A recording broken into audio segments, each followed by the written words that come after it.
الحمد لله نحمده ونستعينه ونستغفره ونؤمن به ونتوكل عليه ونعوذ بالله من شرور أنفسنا ومن سيئات أعمالنا من يهده الله فلا مضل له ومن يضلله فلا هادي له ونشهد أن لا إله إلا الله وحده لا شريك له ونشهد أن سيدنا نبينا مولانا محمدا عبده ورسوله صلى الله عليه وعلى آله وأصحابه وبارك وسلم تسليما كثيرا كثيرا. أما بعد فأعوذ بالله من الشيطان الرجيم. بسم الله الرحمن الرحيم. إن الذين قالوا ربنا الله ثم استقاموا تتنزل عليهم الملائكة ألا تخافوا ولا تحزنوا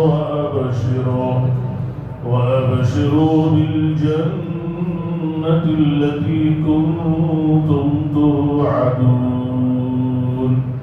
نحن أولياؤكم في الحياة الدنيا وفي الآخرة ولكم فيها ما تشتهي أنفسكم ولكم فيها ما تدعون نزلا من غفور رحيم. ومن أحسن قولا ممن دعا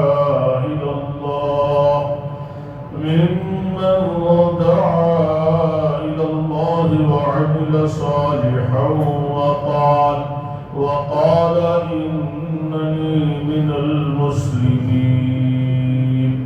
وقال النبي صلى الله عليه وسلم المؤمنون هينون لينون كالجمل الآلف إن قيل إن قال وإن أنيخ على صخرة استناخ أو كما قال عليه الصلاة والسلام. محترم دوستوں، محترم بھائیوں، اللہ رب العزت نے ہم سب کو اس دنیا میں جنتی کے لیے بڑے اونچے مقصد کے تحت بھیجا ہے.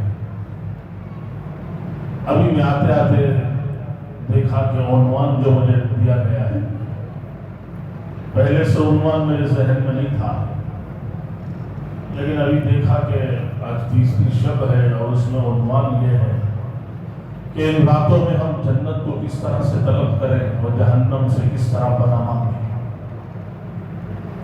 لہذا چونکہ میں اس عنوان کا مطالعہ تو نہیں کیا تھا، لیکن کوشش کروں گا کہ انشاءاللہ، اس لیے کہ بہت ہی زیادہ مصروفیت کی وجہ سے میں دیکھ نہیں سکا، لیکن کوشش کروں گا کہ اس عنوان کے تحت کچھ باتیں آپ حضرات کی خدمت میں عرض کر دوں. بہرحال یہ راتیں اسی کی راتیں، وہی راتیں، اسی لیے عام طور پر ہم افطار کے وقت پڑھتے ہیں کہ لا الہ الا اللہ نستغفر اللہ نسألک الجنہ ونعوذ بک من النار. ان 4 کلمات کی کثرت کا اللہ کے رسول صلی اللہ علیہ وسلم نے حکم فرمایا. لہذا ہماری منزل ہی جنت ہے اور جہنم سے بچنا ہے.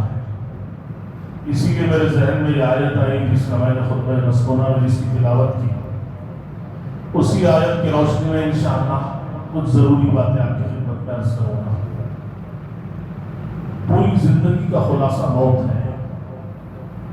اللہ رب العزت فرماتے ہیں کہ ان الذین قالوا ربنا اللہ ثم استقاموا، کہ جن لوگوں نے کہا کہ ہمارا پروردگار اللہ ہے اور یہ کہنے کے بعد اس پہ جمتے ہیں. اور جمنا آسان نہیں ہے، ہر حال میں جمنا ہے. حالات موافق ہو تب بھی ہم جمیں گے، حالات مخالف ہو تب بھی جمیں گے، لیکن کبھی پیچھے نہیں ہٹیں گے. ایمان والوں کے بڑے قصے اللہ نے قرآن کریم میں بیان کیے، محبت والوں کے قصے. اللہ تعالیٰ کو بندوں سے بڑی محبت ہے. اللہ تعالیٰ فرماتے ہیں حضرت داؤد علیہ السلام سے کہ اے داؤد میں اپنے بندوں سے اتنی محبت کرتا ہوں، اتنا پسند کرتا ہوں بندوں کو کہ اگر ان کو پتہ چل جائے تو ان کے جسم کا ایک ایک جوڑ ایک ایک ہڈی الگ الگ ہوئی۔ حدیث قدسی میں فرماتے ہیں اللہ تعالیٰ یا بنا آدم، اے میرے بندے، انی لکا محب، کہ میں تجھ سے محبت کرتا ہوں، فبحق علیک کلی محبہ، میرے اس محبت کا حق کا واسطہ تو بھی مجھ سے محبت ہے۔ اللہ پاک کو بندوں سے بڑی محبت ہے، اللہ تعالیٰ چاہتے ہیں کہ بندے بھی اللہ سے محبت کریں، اللہ سے محبت کرنا۔ اللہ تعالیٰ نے ایک جگہ فرمایا وَمِنَ النَّاسِ مَن يَتَّخِذُ مِن دُونِ اللَّهِ أَندَادًا يُحِبُّونَهُمْ كَحُبِّ اللَّهِ، یہ جتنے بے ایمان ہیں اپنے معبودان باطلہ سے، بتوں سے ایسی محبت کرتے ہیں کہ اس طرح کی محبت اللہ سے ہونا چاہیے تھا۔ وَالَّذِينَ آمَنُوا أَشَدُّ حُبًّا لِلَّهِ، لیکن ایمان والے اللہ سے شدید محبت ہے۔ خود اللہ فرماتا کہ میرے بندے مجھ سے بڑی محبت کرتے ہیں۔ اشد کا لفظ ہے کہ شدید محبت۔ ایک جگہ اللہ تعالیٰ فرماتے ہیں کہ یا ایھا الذین آمنوا من یرتد منکم عن دینہ فسوف یأتی اللہ بقوم یحبهم ویحبونہ، کہ اے ایمان والو اگر تم اپنے دین سے مرتد ہو جاؤ، پھر جاؤ گے تو میں ایسی قوم لے کر کے آؤں گا جن سے میں محبت کرتا ہوں اور وہ مجھ سے محبت کرتے ہیں۔ سب سے پہلے اللہ نے اپنی محبت کا تذکرہ کیا کہ میں ان سے بہت محبت کرتا ہوں، وہ بھی مجھ سے محبت کرتے ہیں۔ قرآن کریم میں اللہ تعالیٰ نے اپنے عاشقوں کی تذکرے کی ہے۔ قرآن کیا ہے؟ یہ اللہ کا کلام ہے، اس کے اندر اگر صحیح معنوں میں ہم پڑھیں گے اور کریں گے، اس میں اللہ کی محبت ہے، اللہ تعالیٰ کی ادائیں ہیں، اس کی الوہیت ہے، اس کی ربوبیت ہے، اس کی قدرت ہے، اس کی شان ہے، اور اللہ رب العزت کے جلوے ہیں، اور اس کے اندر اللہ نے بڑی لذت رکھی، اتنی لذت، اتنا مزہ اللہ نے رکھا ہے ہم سوچ نہیں سکتے۔ شاہ فضل الرحمن بن مراد آبادی پچھلی صدی میں بہت بڑے اولیاء اللہ اور علماء میں گزرے ہیں، فرماتے تھے کہ اللہ تعالیٰ نے اپنے کلام میں اتنی لذت رکھی ہے، جب میں پڑھتا ہوں یا تفسیر بیان کرتا ہوں تو مجھے اتنی لذت ملتی ہے، مزہ آتا ہے کہ میرا دل چاہتا ہے کہ وہ روتے ہوئے جنگل کی طرف نکل۔ یہ کہہ کر ان پر ایک کیفیت تاری ہوئی، اسی کیفیت کے ساتھ اپنے حجرے میں داخل ہوئے، کئی دن تک بیمار ہو۔ تو بہرحال یہ اللہ کا کلام ہے، اس میں اللہ تعالیٰ نے محبت والوں کی تصویر ہے۔ اصحاب کہف سے اشارات میں کروں گا، وقت نہیں ہے، وقت بہت کم ہے۔ اصحاب کہف یہ نوجوان، 7 نوجوان، مختلف روایات ہیں، اب اس کی تفصیل تشریح میں نہیں جاؤں گا۔ 7 نوجوان جو نکلے تھے اور نکل کر کے غار میں پناہ لی، حالانکہ شہزادے تھے، اللہ کی محبت میں گھر کو چھوڑا، وطن کو چھوڑا، محل کو چھوڑا، عیش و عشرت کے سامان چھوڑے، نکل گئے، غار میں پناہ لی۔ تو اللہ تعالیٰ نے ان کو قدرت کی نشانی بنا دی، 309 سال کا خدا نے سنایا اور پھر اٹھایا اور قرآن میں بیان کر دیا، قیامت تک پڑھتے رہو، ایمان تازہ کرو۔ نظام عالم کو اللہ نے ان کے لیے بدل دیا۔ سورج جب چلتا تھا تو راستہ بدل کے چلتا تھا، حالانکہ اتنا بڑا سورج، یہ کیا ہے؟ اللہ نے نظام عالم کو بدل دیا تاکہ میرے بندوں کی دین میں خلل نہ ہو، یہ میری محبت میں نکلے۔ یہ اللہ رب العزت نے بیان کیا ان کا قصہ۔ سورہ بروج دیکھو، 12,000 لوگوں نے اللہ کی محبت میں جل کے وہ راکھ ہو گئے، لیکن یہ قدم پیچھے نہیں آئے۔ والسماء ذات البروج واليوم الموعود وشاهد ومشهود قتل اصحاب الاخدود النار ذات الوقود اذ هم عليها قعود۔ اللہ تعالیٰ مفسرین تفصیل بیان کی، لمبا بڑا پیارا تفصیلی قصہ ہے، اگر سنتے رہتے ہیں۔ میں واقعات کی تہ میں نہیں جاؤں گا وقت کی کمی کی وجہ سے۔ ایک نوجوان عبداللہ بن طامر کو اللہ نے سبب بنایا کہ بادشاہ نے جو اس کی طرف تیر پھینکا ہے، سیدھا آ کے اس کی پیشانی میں لگا۔ بادشاہ کو اس نے مجبور کیا تھا کہ ایسے نہیں مر سکتا میں، اللہ کے نام سے مارنا پڑے گا۔ بسم اللہ رب هذا الغلام کہہ کر جو کافر بادشاہ نے تیر چلایا، وہ بچہ شہید ہوا، تو ایسا روحانی اور عرفانی منظر تھا کہ پورے کا پورا شہر مسلمان ہو گیا۔ بادشاہ پریشان، یہ کو میں نے مارنا چاہا، پورا شہر مسلمان ہو گیا۔ بعض اللہ کے عاشقین ایسے ہوتے ہیں جن کو خدا سبب بناتے ہیں ہزاروں کی ہدایت کا، لاکھوں کی ہدایت کا سبب بناتے ہیں۔ 12,000 لوگ بادشاہ نے بہت بڑی آگ جلائی، آگ کے بڑے بڑے خندق تیار کروائے، نہ ایمان سے ہٹ جاؤ نہ زندہ جلا دیں، جو چاہے کرو، اللہ پر ایمان لا چکے ہیں، پیچھے نہیں ہٹ سکتے۔ 12 کے 12,000 کو اس نے زندہ جلا دیا خندقوں میں، لیکن ایک قدم پیچھے نہیں ہٹائے۔ مفسرین نے لکھا ہے کہ یہ ماں تھوڑا پس پشت ہو رہی تھی، پس و پیش کر رہی تھی، کیونکہ بچہ تھا اس کے پاس، چھوٹا سا شیر خان، چند مہینوں کا بچہ، ماں کی سینے سے جمٹا ہوا تھا۔ بچے کی وجہ سے تھوڑا پیچھے ہٹ رہے، بچے نے ماں سے کہا ماں جان سوچتی کیا ہو، کون پڑھو، جنت سامنے بالکل تیار ہے۔ بچے کے ساتھ وہ بھی کھول گئی۔ اللہ تعالیٰ نے قصہ قرآن میں بیان کیا ہے۔ موسیٰ علیہ السلام کے مقابلے میں جادوگر آئے، 4 لاکھ جادوگر، الگ الگ روایت کے 12,000 70,000 2 لاکھ، جمہور کی رائے 4 لاکھ جادوگر تھے، آئے تھے دشمن بن کے۔ لیکن جب دیکھا موسیٰ علیہ السلام کا جو عصا ہے، آدم علیہ السلام جنت سے لائے تھے، نبیوں کی طرف منتقل ہوتا رہا ہوا، اس کی بڑی باتیں مفسرین نے لکھی ہے۔ موسیٰ علیہ السلام تنہا ہوتے چلتے تو اپنے عصا سے بات کرتے ہوئے جاتے تھے، بات بھی کرتا تھا، ٹیک بھی لگاتے تھے، پتے بھی چھاڑتے تھے، بکریاں بھی ہانکتے تھے، بڑے اس کے کام تھے۔ جادوگروں کے مقابلے میں پھینکا تو لاکھوں مصنوعی سانپوں کو اس نے ایک لقمے میں لیا۔ ایک موقع پر ایسا تیز دوڑا کہ فرعون کے پورے تخت کو ایک منہ میں دبوچ لیا، سمندر پہ مارا تو مارے راستے بن گیا۔ معجزہ ہے نبیوں کا۔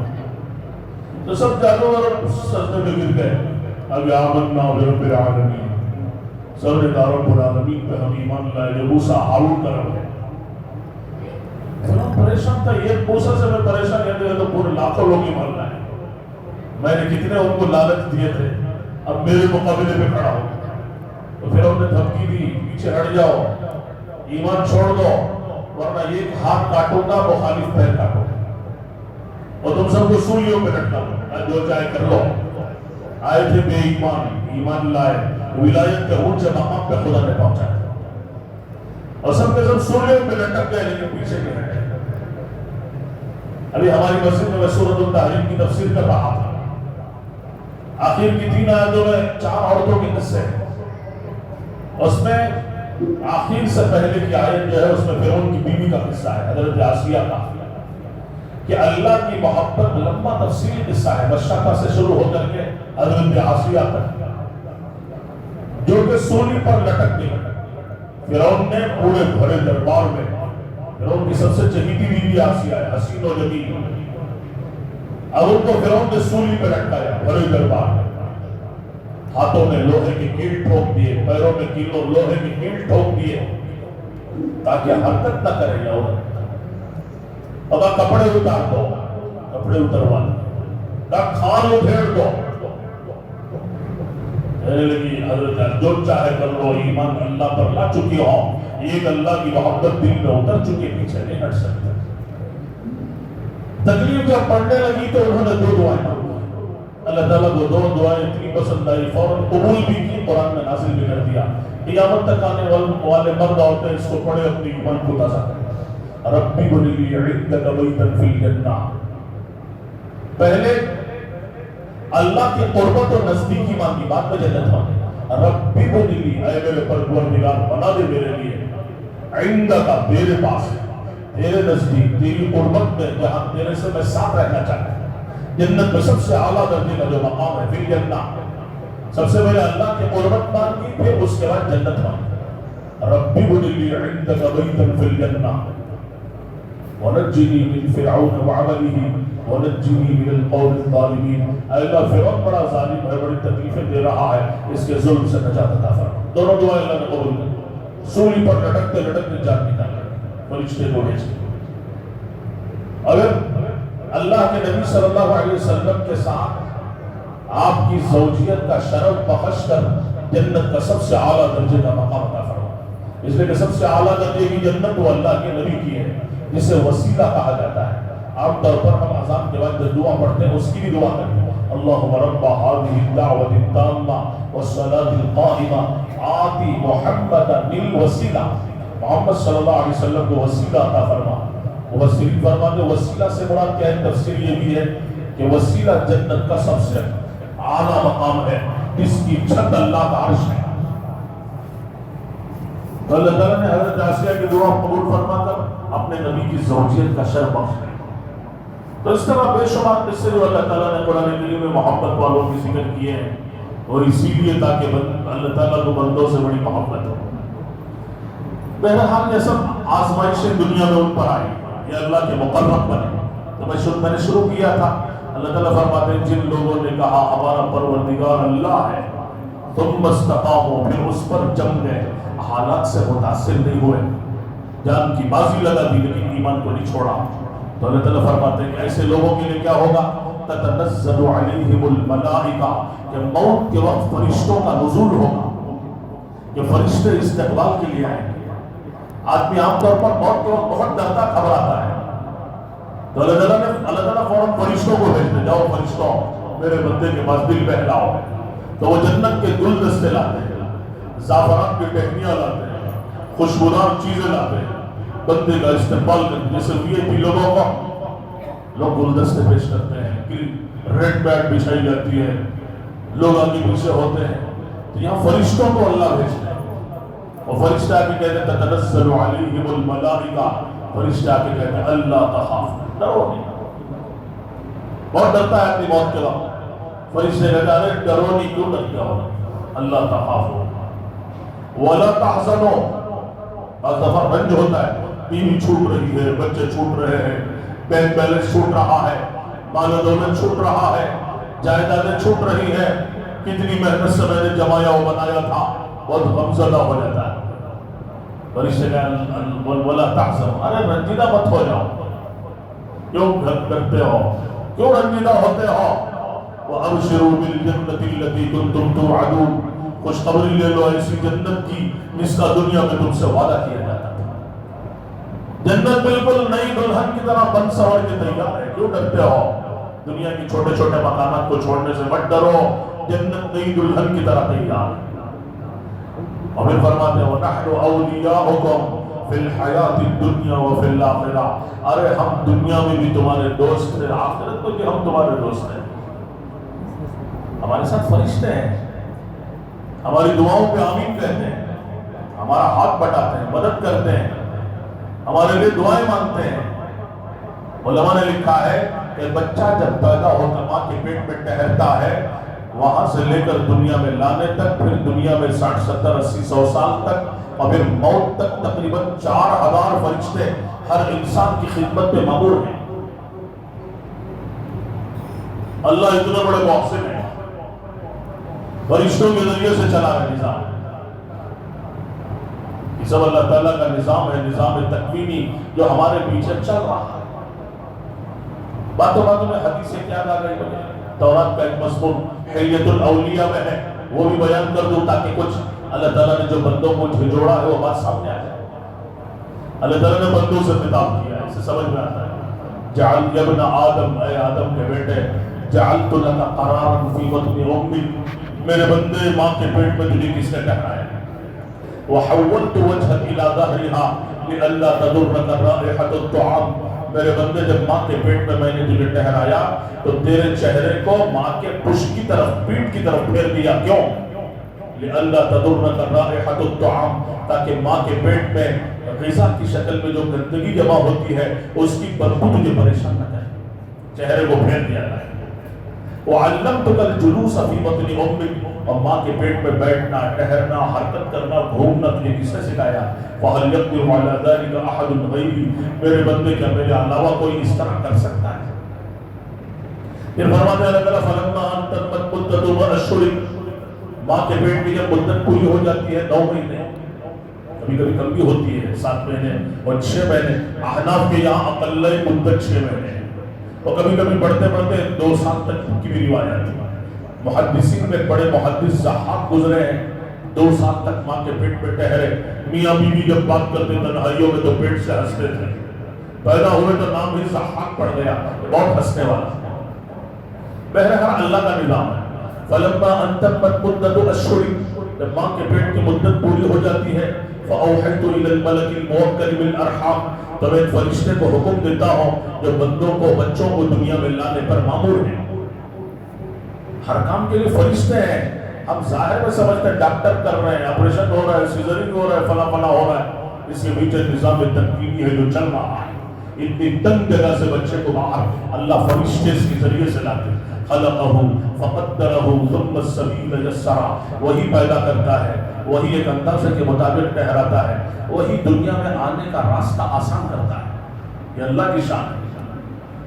تو اللہ فرشتے کو حکم دیتے ہیں فاخرجک علی ریشۃ من جناحہ، تو اپنا پر پھیلا کر اتنے تنگ جگہ سے ماں کے پیٹ سے دنیا میں لاتا ہے۔ اللہ تعالیٰ فرماتے ہیں جب تو دنیا میں آتا ہے تو ایسی بے بسی کے عالم میں آتا ہے، لا لک سن تقطع، تیرے منہ میں دانت نہیں ہوتے جس سے تو کاٹ سکے، ولا لک ید تبطش، ہاتھوں میں اتنی طاقت نہیں ہوتی جس سے تو پکڑ سکے، ولا لک رجل تمشی، پیروں میں اتنی طاقت نہیں ہوتی جس سے تو چل سکے، عدرت لک عرقین رقیقین یبیعان لک لبنا خالصا دافعا فی الشتاء وباردا فی الصیف فہل یقدر علی ذلک احد غیری۔ ایسی بے بسی کے عالم میں ماں کے سینے سے دودھ کے 2 چشمے میں جاری کرتا ہوں جو گرمیوں میں تمہیں ٹھنڈا دودھ پلاتی ہے اور جاڑے کے موسم میں سردیوں میں تمہیں گرم دودھ پلاتی ہے۔ میرے علاوہ کوئی اس طرح کر سکتا ہے؟ اللہ تعالیٰ سوالات بھی کر جوابات بھی دے۔ پھر اللہ تعالیٰ آگے فرماتے ہیں فلما ترعرعت، آگے چل کے جب تو جواب ہو جاتا ہے، واشتد عضدک واشتد عذرک، تیرا سینہ چوڑا ہو جاتا ہے، بازو مضبوط ہو جاتے ہیں، بارزتنی بالمعاصی یا عبدتو، تو ایسے موقع پر اب تو کھلا گناہوں سے مجھے للکارتا ہے، میرے مقابلے پر آ جاتا ہے، پٹک پٹک کے چلتا ہے، گناہوں سے میرا مقابلہ کرتا ہے، کبھی کبھی خدائی کا دعویٰ کرتا ہے، میں تجھے دیکھتا رہتا ہوں لیکن تو نگاہیں چڑا کے چلتا ہے۔ ہاکذا جزاء من احسن الیہ، کیا اس محسن کا بدلہ ایسے دیا جاتا ہے جس نے تجھ پر زندگی بھر نعمتوں کی بارشیں برسائی، انعامات کی بارشیں برسائی، کیا اس محسن کا ایسے بدلہ دیا جاتا ہے؟ اللہ تعالیٰ سوالات کرتا ہے۔ پھر اللہ تعالیٰ فرماتے ہیں بعد چھوڑو، اس سب کے باوجود میرا تیرے ساتھ معاملہ کیا ہوتا ہے؟ گناہوں کے باوجود ان سألتنی اعطیتک، تو میرے پاس جب آتا ہے مانگتا ہے میں تجھے دیتا ہوں، وَإِنِ اسْتَغْفَرْتَنِي غَفَرْتُ لَكَ، تو مجھ سے گناہوں کی معافی مانگتا ہے میں سارے گناہوں کو معاف کر دیتا ہوں۔ یہ اللہ پاک کی ذات ہے، شان ہے، لہذا وہ بڑی شان والی ہے۔ تو فرشتے کہیں گے وہ آیت کے ذہن بہت طرف واپس کیا ہے؟ تو فرشتے کہتے ہیں کہ جنت بالکل بن سور کے تیار ہے، نحن اولیاءکم، دنیا میں بھی ہم تمہارے دوست ہیں، فی الدنیا والآخرہ، نحن اولیاءکم، کہ ہم دنیا میں بھی تمہارے دوست ہیں اور آخرت میں بھی ہم تمہارے دوست ہیں، وَلَكُمْ فِيهَا مَا تَشْتَهِي أَنفُسُكُمْ، کہ تمہارے لیے سارا سب کچھ ملے گا جس کو تم چاہو گے، تمہارے دل پسند کریں۔ دنیا میں آج تک نہ کسی کی خواہش پوری ہوئی نہ قیامت تک ہو سکتی ہے۔ خواہشات کے پورا کرنے کی جگہ جنت ہے، اسی کو فرشتے کہہ رہے ہیں وَلَكُمْ فِيهَا مَا تَشْتَهِي أَنفُسُكُمْ وَلَكُمْ فِيهَا مَا تَدَّعُونَ، جو خواہش کرو گے خدا پوری کریں گے، جو تمنا کریں گے پوری کریں گے۔ نُزُلًا مِّن غَفُورٍ رَحِيمٍ، یہ اللہ کا مہمان خانہ ہے، میزبان اللہ ہے تو اپنی شان کے مطابق کرنا۔ 2013 میں ہم لوگ افریقہ میں کانگو میں تھے، عید کے دن وہاں کے لوگوں نے 3 ناشتے کروائے اور دوپہر کے کھانے میں ہم پہنچے تو گجرات کی 50-60-100 فیملیاں تھیں، تو ہر فیملی اپنے ساتھ 1-2 ڈشیں الگ الگ لائے، تو 100-150 ڈشیں الگ الگ، پورا دستر بھرا ہوا، 10-20 ہزار اسکوائر فٹ کے بڑے بنگلے میں دعوت تھی، پوری جماعت کو انہوں نے مدعو کیا تھا۔ تو میں نے دیکھا دسترخوان کو یہاں سے وہاں تک نظر دوڑائی تو دل میں بات آئی کہ یہ انسانوں کا اکرام ہے، تو اللہ جب میزبان ہے تو اللہ کیا شان کے مطابق ہے، تو اللہ اپنی شان کے مطابق ہے، نزلا من غفور رحیم۔ تو لہذا اللہ کی طرف چلنا یہ اصل کام ہے کہ اللہ کو اپنی زندگیوں کا مقصد بنائیں گے تو اللہ پاک دنیا بھی بنائیں گے، آخرت بھی بنائیں گے۔ جنت بالکل بن سور کے تیار ہے ایمان والوں کے، اسی لیے حدیث پاک میں آتا ہے کہ ایک روزے دار کے روزے پر جنت میں اتنا بڑا محل بنے گا، ساتوں زمینیں لپیٹ کر اس محل میں ڈال دیے جائیں تو یہ کنارے میں آ جائیں، بقیہ پورا محل خالی پڑا ہے۔ یہ ایک روزے دار کے روزے پہ خدا دے گا، اور پتہ نہیں کیسے کیسے محلات اللہ دے گا۔ اللہ رب العزت دیں گے تو اپنی شان کے مطابق دیں گے، اس کی شان بہت بڑی شان ہے۔ کم سے کم جنتی کو حدیث پاک میں آتا ہے، کم سے کم جنتی کو جو چھوٹا درجے کا ہے، جو 2.5 گردانے کے برابر ایمان بچا کے اللہ کے دربار میں پہنچ جائے، اللہ تعالیٰ اس دنیا سے 10 گنا بڑی جنت عطا فرمائے۔ اس میں سالڈ موتی کا ایک محل ہوگا، وہ اتنا بڑا ہوگا کہ جس میں 70,000 کمرے ہوں گے، ہر کمرے کے 70,000 دروازے ہوں گے، اور ہر دروازے پر 70,000 فرشتے ہوں گے، اور جنتی کا استقبال کریں گے۔ اور کم سے کم جنتی کو جو حوریں ملیں گی 70 حوریں، اور دنیا کی 2 مومن عورتیں، 72 حوریں خدا عطا فرمائے، اور 80,000 خدام عطا فرمائے، جنہیں غلمان و ولدان کہا ہے قرآن کریم میں۔ وَيَطُوفُ عَلَيْهِمْ وِلْدَانٌ مُخَلَّدُونَ وَيَطُوفُ عَلَيْهِمْ غِلْمَانٌ لَهُمْ كَأَنَّهُمْ لُؤْلُؤٌ مَكْنُونٌ، کہ وہ ایسے حسین و جمیل ہوں گے جیسے چھپا ہوا موتی ہے، جو ہمیشہ آب خورے، آب شارے اور جھلکتی شراب کے جام یہ جنتیوں کے لیے پیش کرنے کے لیے تیار ہوں گے، پیش کریں گے۔ تو یہ کم سے کم جنتی کا حال ہے۔ حوروں کا حسن کیا ہے؟ اللہ تعالیٰ نے ان کا حسن و جمال بیان کیا قرآن کریم میں۔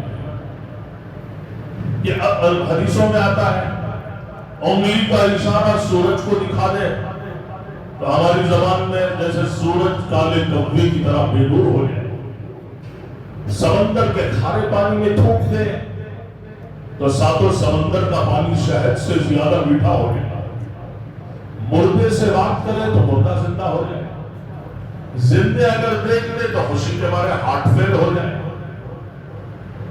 اپنا دوپٹہ آسمان پر لہرا دے پوری دنیا خوشبو سے معطر ہو جائے، اپنا دوپٹہ زمین پر پھینک دے پوری دنیا کے خزانے بیچ کر اس کا یہ دوپٹہ نہیں خرید سکتے۔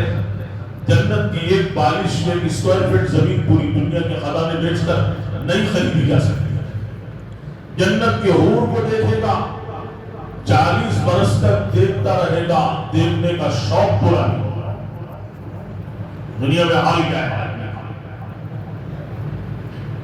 ایک بار دیکھا، 2 بار دیکھا، آدمی بور ہو جاتا، پھر چند دنوں کے بعد آدمی کہتا اور ایک نکاح کرنا چاہیے، اب بور ہو گئے۔ بہت سے لوگوں کے دلوں میں تمنا ہے۔ جگہ اورنگ میں نے بیان کیا نکاح کی مجلس کا، 1200 آدمی تھے۔ میں نے سادگی میں بیان کرتے ہوئے میں نے کہا کہ وہ سب اس طرح کرنے کے لیے تیار ہیں تو مجلس میں اکثر سب 60 سال کے اوپر کے لوگ سب نے اتنے زور سے کہا الحمدللہ انشاءاللہ ہم سب تیار ہیں۔ میں نے کہا بھائی آپ نے آپ کے بیٹوں کا، بیٹوں کے نکاح، بیٹیوں کے نکاح، پوتے پوتوں کے کروائے، اجازت ہے 4 کی، اللہ تعالیٰ نے اجازت دیا ہے وہ اپنے شرائط کے ساتھ، تو بہرحال دوسرے نکاح کے ساتھ سب کھل کھلا جاتے ہیں اور خوشی سے سب کے چہروں پر یہ امید کی لڑی نظر آتی ہے کہ امید ہے ابھی بھی الحمدللہ۔ تو وہاں کیا 40 سال دیکھتا رہے گا، دیکھنے کا شوق پورا نہیں ہوگا، 70 سال تو صرف معانقہ کرے گا، گلے لگا کے کھڑا رہے گا، 70 سال گزر جائیں گے پتہ نہیں چلے گا۔ اور اللہ تعالیٰ نے زندگیوں میں ایک عجیب نظام اللہ نے بنایا۔ امام غزالی رحمۃ اللہ علیہ نے ایک روایت نقل کی ہے اور فرماتے ہیں کہ اللہ رب العزت جو سب سے پہلا اپنا دیدار کروائیں گے میدان مزید میں، وہ 8 لاکھ برس تک ہوتا ہی رہے گا دیدار۔ میدان مزید بہت بڑا میدان ہے۔ حضرت جبریل علیہ السلام اپنے 100 یا 600 بازوؤں کے ساتھ، پروں کے ساتھ برس ہا برس اڑتے رہے، لیکن اس کے اول و آخر کو نہیں پکڑ سکے۔ کتنا بڑا میدان، اسی میں اللہ تعالیٰ اپنا دیدار کروائے۔ جنتی جنتی بھول جائیں گے، حوروں کو بھول جائیں گے، سب کچھ بھول جائیں گے. اسی مجلس میں اللہ رب العزت حضرت داؤد علیہ السلام سے فرمائیں گے کہ اے داؤد تم تورات پڑھ، تم اپنی کتاب زبور پڑھ کے سنا. اللہ تعالیٰ نے بڑے خوش الہامی انہیں عطا فرمائی. جب وہ پڑھتے تھے تو کہتے ہیں کہ پرندے روک جاتے تھے، دریا کا پانی ٹہر جاتا تھا، جانور بھی بیٹھ کے مشغول ہو جاتے تھے پڑھنے کو. حضرت داؤد علیہ السلام پڑھیں گے تو سب معاف ہو جائیں گے. پھر اللہ تعالیٰ فرمائیں گے اپنے نبی سے کہ آپ سورہ یاسین پڑھ کے سنائیں. تو آپ سورہ یاسین پڑھ کے سنائیں. پورے میدان مزید میں سناٹا چھا جائے گا آپ کی آواز سے، آپ صلی اللہ علیہ وسلم کے خوش الہانی سے.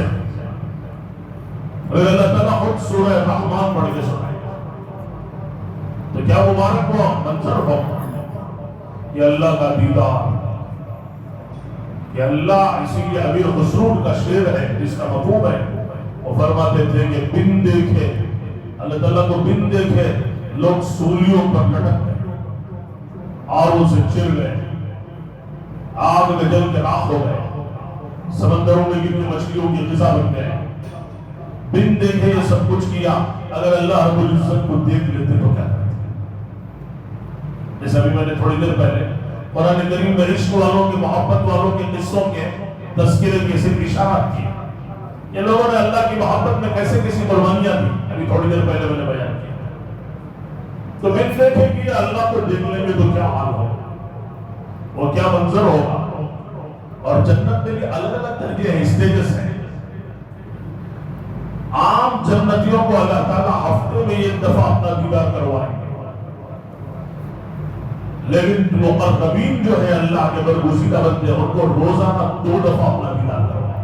یہ دیدار عام ہے، یہ دیدار خاص ہے. اللہ کے نبی نے حضرت ابو بکر رضی اللہ عنہ سے فرمایا کہ اللہ تعالیٰ تمہیں دیدار خاص کروائیں گے روزانہ 2 دفعہ. اور اللہ تعالیٰ بندوں سے پوچھیں کہ میرے بندے کیا حال ہے. حدیث پاک میں آتا ہے کہ بندے اللہ کو اس طرح دیکھیں گے جیسے چاند کو دیکھتے ہیں. اس سے بڑی لذت اور کیا ہو سکتا ہے؟ یہ اللہ کو دیکھنے سے بڑا. ہم اللہ کی محبت سے واقف نہیں ہیں. حالانکہ اللہ کی محبت میں جو لذت ہے وہ دنیا کی کسی چیز میں نہیں. حضرت مولانا محمد احمد صاحب پرتاپ گڑھی نور اللہ مرقدہ 1991 میں حضرت کا انتقال ہوا، 34 سال پہلے. اللہ کے بڑے عاشقین میں سے دلی میں ان کی کتاب دیکھ رہا تھا عرفان محبت کے نام سے، جس میں ان کے اشعار ہیں پورے عشق و محبت میں ڈوبے ہوئے اشعار. اللہ کے عشق میں محبت میں آدمی ڈوب جائے. قرآن پر مضمون، الگ الگ عناوین پر ان کے اشعار ہیں.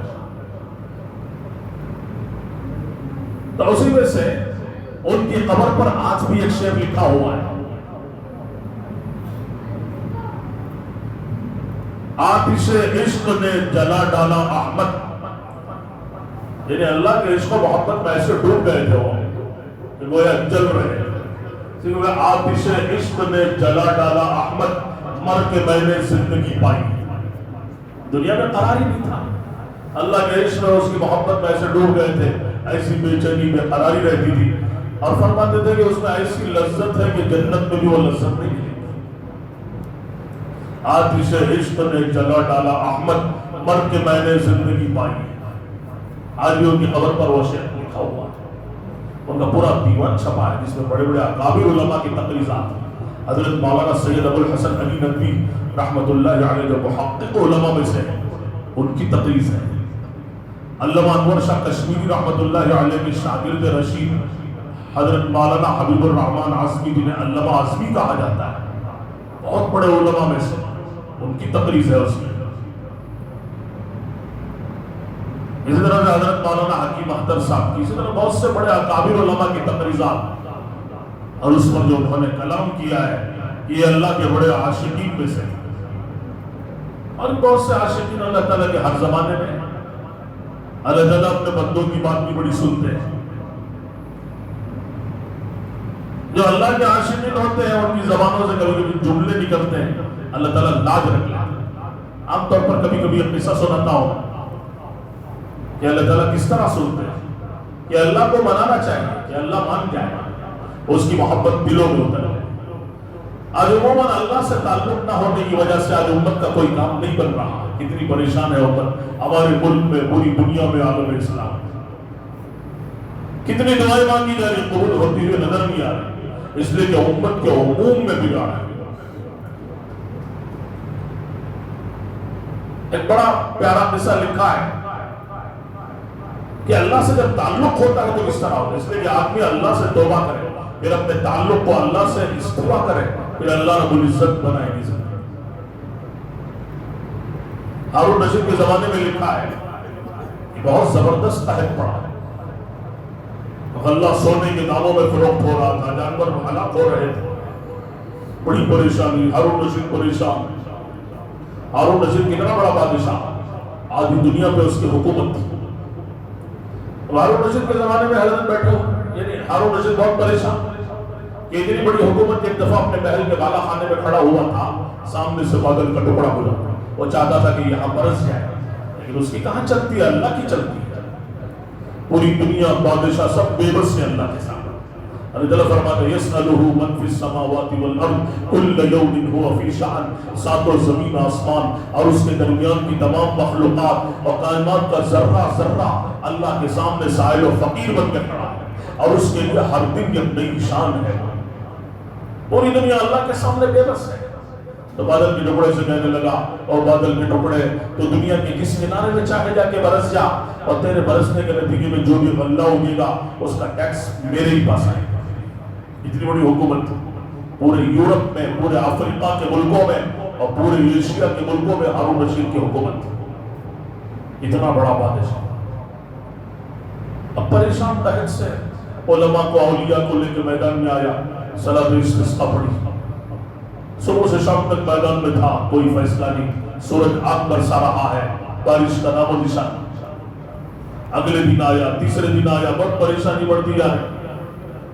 علماء سے مشورہ کیا، علماء اولیاء سے، کہا کہ اس استسقاء میں امام ابو یوسف لیا، جو تمہارے قاضی القضات ہیں، چیف جسٹس ہیں پورے عالم اسلام کے، جن کے زہد و تقوی کی مثالیں دنیا میں دی جاتی ہیں، جن کے علم کی مثالیں دی جاتی ہیں، جو اپنے زمانے کے کثیر الاطلاع، کثیر العلم اور اپنے زمانے کے حافظ حدیث ہیں۔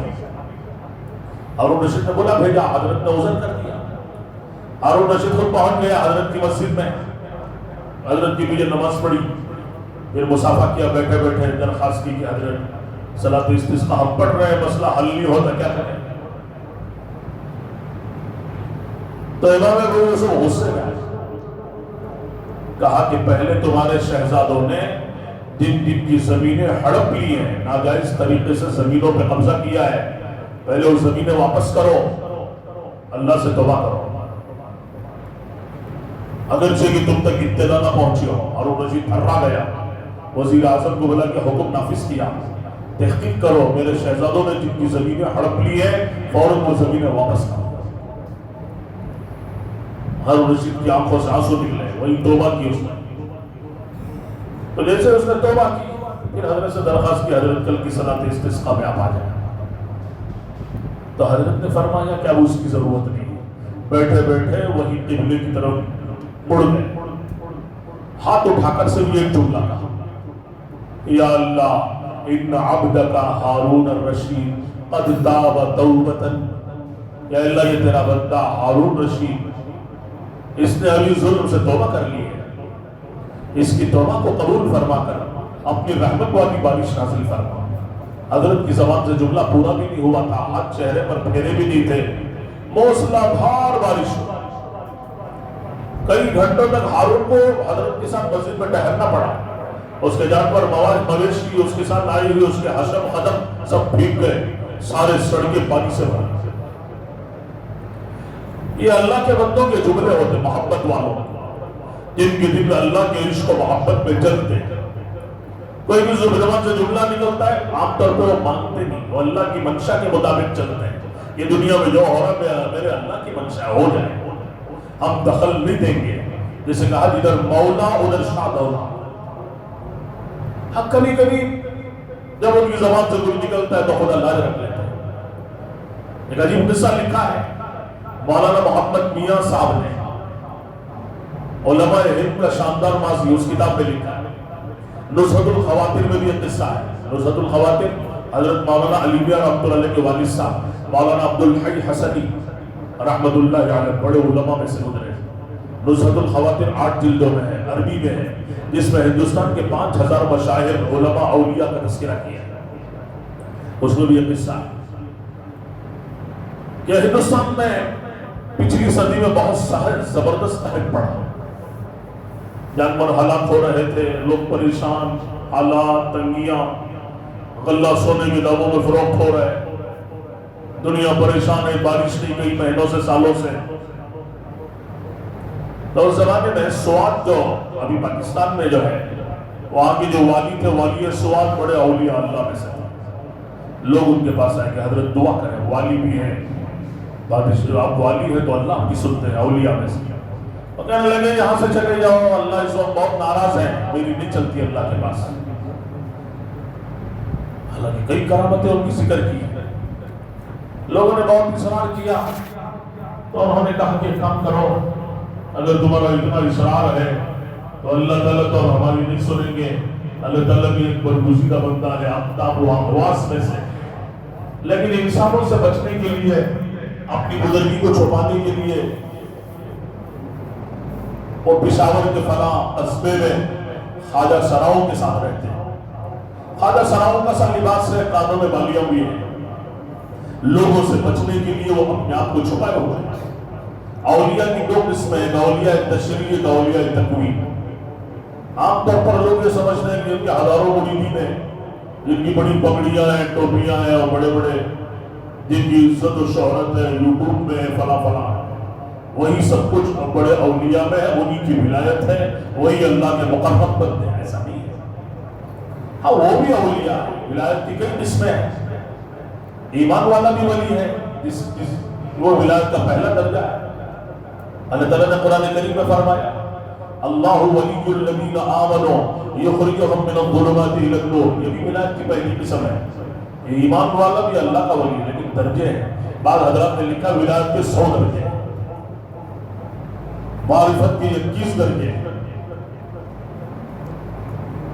اولیاء تکوین جو عموماً ہوتے وہ چھپے ہوئے ہوتے، لوگوں میں نظر نہیں آتے، جن پر فقر کا پردہ رہتا ہے، غربت کا پردہ رہتا ہے، جو اپنی بزرگی کو چھپاتے ہیں.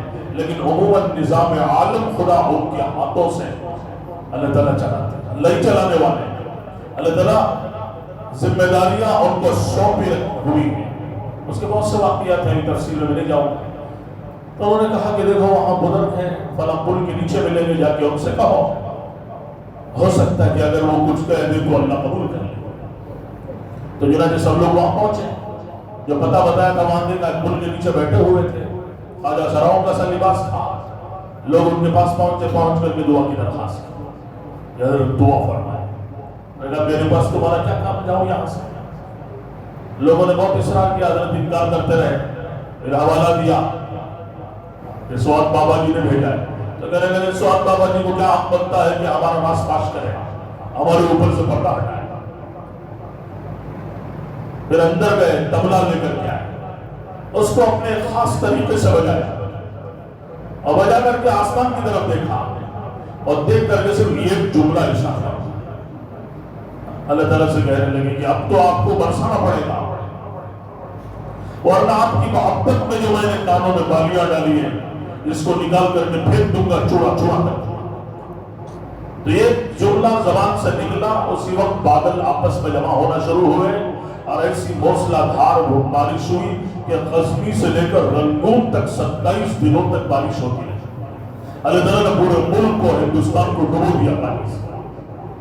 تو اندازہ لگا کیسے اللہ کے عاشقین، یہ ایک ہی جملہ ہے اور اس جملے پہ خدا کیا کچھ کر رہا ہے. تو باتوں باتوں میں بات یاد آ گئی. میں نے عرض کیا کہ اللہ تعالیٰ کے الگ الگ بندے ہوتے ہیں. تو جنت کے تذکرے سے بات شروع ہوئی تھی. یہ جنت اللہ تعالیٰ نے بنائی ہے کہ جیسے جنت کے درجے ہیں، الگ الگ درجے. جنت النعیم ہے، جنت الفردوس ہے، اور جنت عدن ہے. اسی طرح جہنم کے بھی الگ الگ اسٹیجز ہیں. سب سے اوپر جہنم ہے، پھر حطمہ ہے، پھر لظا، پھر سعیر، پھر سقر، پھر جحیم، پھر حاویہ. 7 الگ الگ، جیسے دنیا میں الگ الگ سیل ہوتے ہیں، جیل ہوتے ہیں، جیسا مجرم ویسی جیل، ویسے وہاں بھی اللہ تعالیٰ نے بنایا. حاویہ جس کا ایک ایک انگارہ 7 زمینوں سے بڑا ہے اور اتنی خطرناک آگ ہے. جب اللہ تعالیٰ اوپر کی جہنم کو دہکانا چاہتے ہیں تو حاویہ کے پردے کو ہٹا دیتے ہیں تو جہنم بھی چیختی چلاتی نظر آتی ہے کہ اللہ اس کے شر سے بچا. اور جنت اللہ نے بنائی ہے، بڑے بڑے اس کے الگ الگ نعمت ہیں، اسپیشل الگ الگ نعمت. حضرت عمر رضی اللہ عنہ ایک دفعہ منبر پر خطبہ دے رہے ہیں، خطبہ دیتے دیتے جنت عدن کا تذکرہ کیا جو اس آیت کے اندر ہے، یا ایھا الذین آمنوا هل ادلکم علی تجارہ تنجیکم من عذاب الیم کے ذیل کے اندر اسی کی تفسیر کرتے ہوئے جنت عدن کا ذکر ہے. تو فرمانے لگے جانتے ہو جنت عدن کیا ہے؟ فرمایا کہ وہ 100 درجوں والی جنت ہے، ایک ایک درجہ زمین سے آسمان تک ہے، اور اس میں اتنا بڑا محل ہوگا کہ منتہا نظر تک، پتہ نہیں کتنا بڑا ہے، اللہ جانتے ہیں. پھر فرمایا کہ اس کے اندر 500 کمرے، 500 کمرے، ہر کمرے میں 5-5 ہزار حوریں ہوں. ایک ایک کمرہ بہت بڑا ہے، 5000 حوروں والا کمرہ بولے تو کتنا بڑا ہو. یہ سب کی الگ الگ مسحریاں، بستریں اور سب کے عیش و تنعم کے سامان. تو ایسے 500 کمرے، ایک ایک کمرے میں 5-5 ہزار حوریں ہوں. تو کتنی ہو گئی حوریں؟ 500 into 5000 کتنے ہو گئے ابھی؟ ماشاءاللہ پڑھے لکھے حضرات بھی بیٹھے ہیں. 5 لاکھ نہیں، 500 into 5000 جی 5 into 5 ڈالو کتنے ہو گئے؟ 25 ہو گئے. نہیں 5 into 5 25، 5 0 ساتھ میں جوڑ دو، 500 کے 2 0، 5000 کے 3 0، کتنے ہو گئے؟ 25 کے بعد 5 0 بولے تو 25 لاکھ حوروں والی خدا جنت ہے. کیوں بھی کافی ہے 25 لاکھ حوروں والی خدا جنت. اللہ دینے پہ آیا تو ہم گھبرائیں کیوں ہیں؟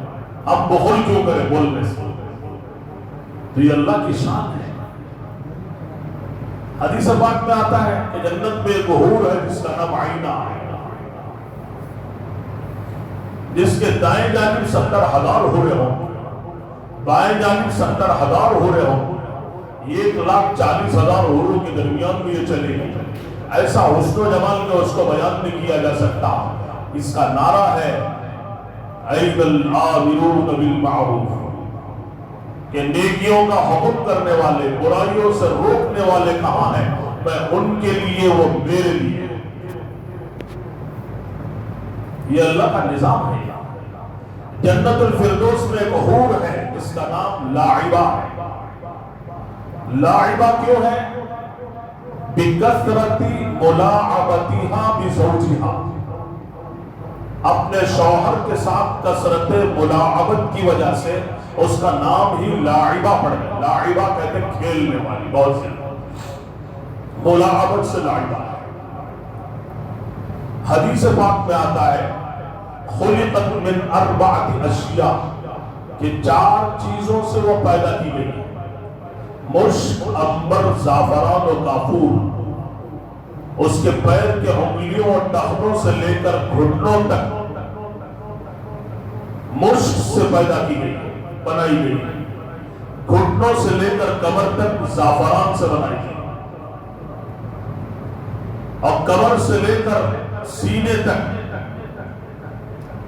عنبر سے بنائی گئی.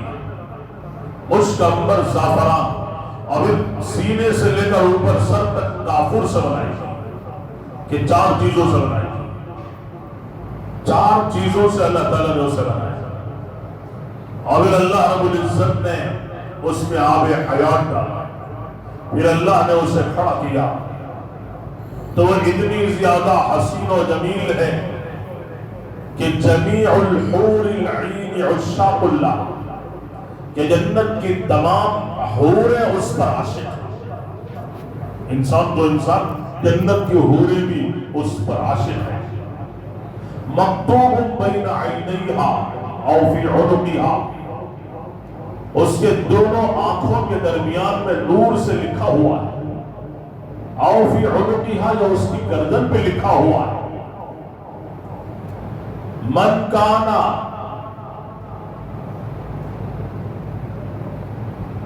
ان یحب مثلی فلیعمل برضاء ربی، من احب ان یکون لہ مثلی، جو چاہے کہ مجھ جیسی حور کو پالے، فلیعمل برضاء ربی، اس کو چاہیے کہ عمل جو کرے اللہ کو راضی کرنے دے، اللہ کو اپنی زندگی کا مقصد بنائے، اللہ کو اپنی منزل بنائے، اللہ تعالیٰ کو اپنا سب کچھ بنائے، دلوں کا قبلہ اللہ کی ذات کو بنائے۔ ان راتوں میں اسی اللہ کی تلاش ہے کہ اللہ مل جائے، وہ ہماری زندگیوں کا مقصد ہے۔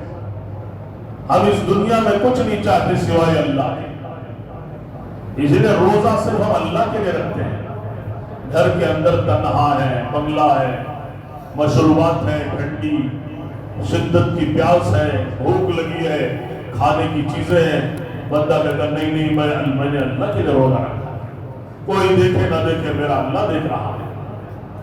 اسی لیے اللہ تعالیٰ فرماتے ہیں کہ روزے کا بدلہ خود میں دیتا ہوں، الصوم لی وانا اجزی بہ، علماء نے اجزا بہ بھی فرمایا کہ روزہ میرے لیے بدلہ خود میں ہوں۔ تو اس لیے بعض اعمال ایسے ہیں جو خالص اللہ کے لیے ہوتے ہیں اور اللہ کو وہ اعمال بڑے پسند ہیں، لہذا دنیا میں رہتے اسی اللہ کو زندگی کا مقصد بنا۔ اللہ تعالیٰ نے عجیب و غریب نقشہ کھینچا ہے، قرآن کریم میں حوروں کا جو تذکرہ کیا الگ الگ انداز ہے کہ حور مقصورات فی الخیام لم یطمثہن انس قبلہم ولا جان فیہن خیرات حسان فیہن قاصرات الطرف لم یطمثہن انس قبلہم ولا جان کأنہن الیاقوت والمرجان انا انشأناہن انشاء فجعلناہن ابکارا عربا اترابا۔ اس طرح کی بہت سی آیات ہیں، ابھی اس کی تشریح میں جاؤں گا رات گزر جائے۔ اللہ نے خود تعریف کی کیسا ان کا حسن و جمال ہوگا۔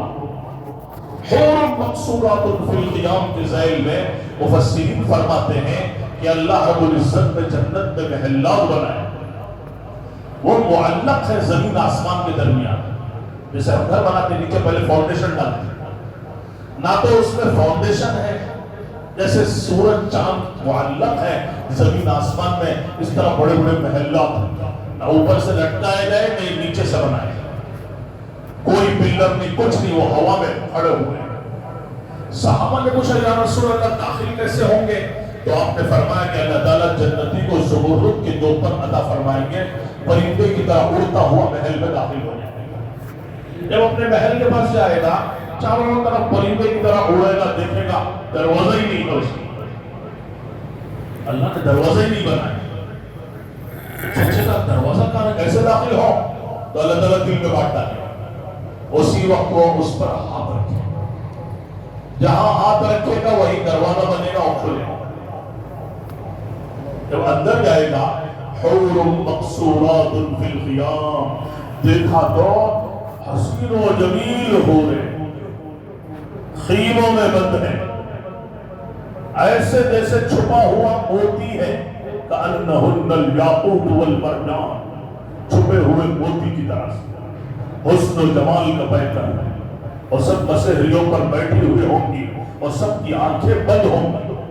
مفسرین نے لکھا ہے کہ جب یہ جنت میں داخل ہوگا اور چلنا شروع کرے گا، اس کے قدموں کی آہٹ سے ان کی آنکھیں کھلیں گی، اسے پہلے آنکھیں بند بھی ہوں گی جب سے بنی ہے، جب یہ قریب جائے گا پھر کھڑے ہو کے سلام کرے گی، استقبال کرے گا، یہ پوچھے گا میں وہاں سے چل کے آ رہا تھا، تم سب بیٹھی تھی آنکھیں بند تھی، کیا بات ہے؟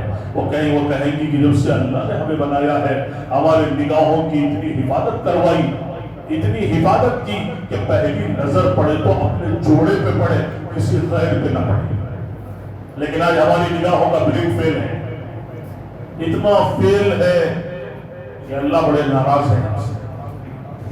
اس وقت کا سب سے بڑا فتنہ موبائل فون ہے، اب تو ایسی اس کی قباحت دلوں سے نکل گئی کہ لوگ موبائل گھما رہے ہیں، یوٹیوب فیس بک پتہ نہیں کیا کیا، اور اس میں تصویریں آ رہی ہیں عورتوں کی، اور لوگ اس کو گناہ بھی نہیں سمجھتے۔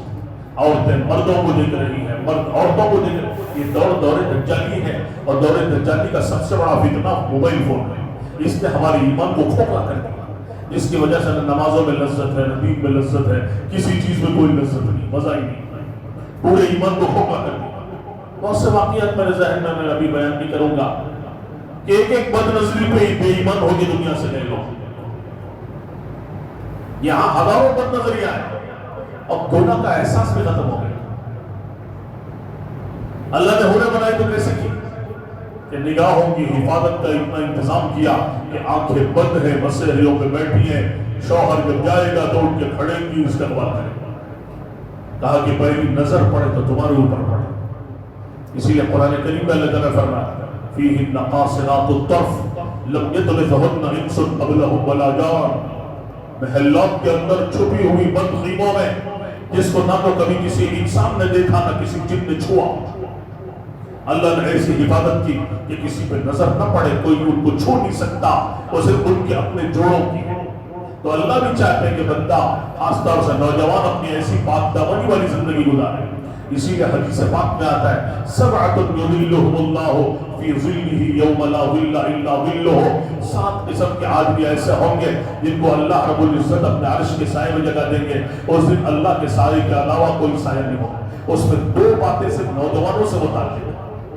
ایک بات کہ کوئی حسین و جمیل عورت کسی نوجوان کو اپنی طرف مائل کرے اور وہ کہہ دے کہ انی اخاف اللہ، نہیں میں گناہ سے ڈرتا ہوں اس لیے کہ میرے اندر اللہ کا ڈر ہے، یہ اللہ کے عرش کے سائے میں دیکھا، یہ اللہ کے عرش کے سائے میں ہوگا، اور وہ نوجوان بھی اللہ کے عرش کے سائے میں ہوگا جس کا دل مسجد میں اٹکا ہوا۔ تو بہرحال یہ جنت کی حور ہے، اسی لیے فرمایا کہ نگاہوں کی حفاظت ضروری ہے، پھر اللہ وہ حور عطا فرمائے۔ موسیقی سے بچنا ہے، میوزک کیا نوجوان دل دادا ہو گئے۔ حدیث پاک میں آتا ہے کہ جنتی جنت کی نہر کے پاس، معین تسنیم کے چشمے کے پاس لیٹا ہوا ہوگا 2 حوروں کے گود میں، 2 حوریں اس کی گود میں، اور 2 حور اپنے 2 پیر 2 حوروں کی گودوں میں، یعنی سرانے 2 حوریں ہوں گی، 35 پاؤں کے پاس 2 حوریں ہوں گی، دونوں حوروں کے گود میں سر رکھے گا اور 2 حوروں کی گود میں پیر رکھ کے بیٹھے گا۔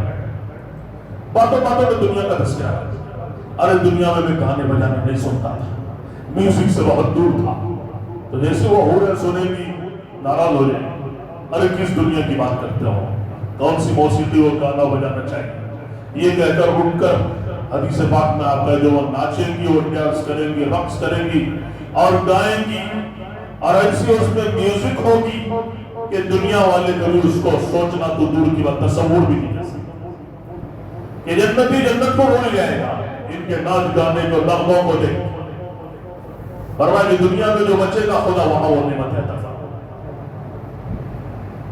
آج اللہ معاف فرمائے نوجوانوں کا بڑا طبقہ کس رخ پہ جا رہا ہے، پتہ نہیں کیا کیا آج کل، نہ وہ ڈی جے، اللہ معاف فرمائے کہ وہاں جدہ میں تو سب یہود و نصارہ کے پروردہ ہیں، سعودی حکومت ہو، دبئی ہو، یہ سب ان کے تلوے چاٹے، تو جدہ میں اس نے بہت بڑا ڈی جے کروایا، پوری دنیا سے ڈانس کرنے والوں کو بلایا، ہندوستان سے بھی بلایا، فلم اسٹاروں کو، لاکھوں کی تعداد میں لوگوں کو جمع کرا، اور دنیا میں مختلف جگہ ہوتے ہیں، غیروں کا دیکھا دیکھی مسلمان نوجوان لڑکے اسی رخ پہ جا رہے ہیں۔ تو اسی لیے اللہ تعالیٰ نے جنت کو کھول کے بیان کیا ہے قرآن کریم میں، جہنم کا تذکرہ کھل کے کیا ہے تاکہ بندوں کو پتہ چل جائے وہ اللہ کی نعمتوں کی طرف رغبت کریں، جنت کی رغبت کریں۔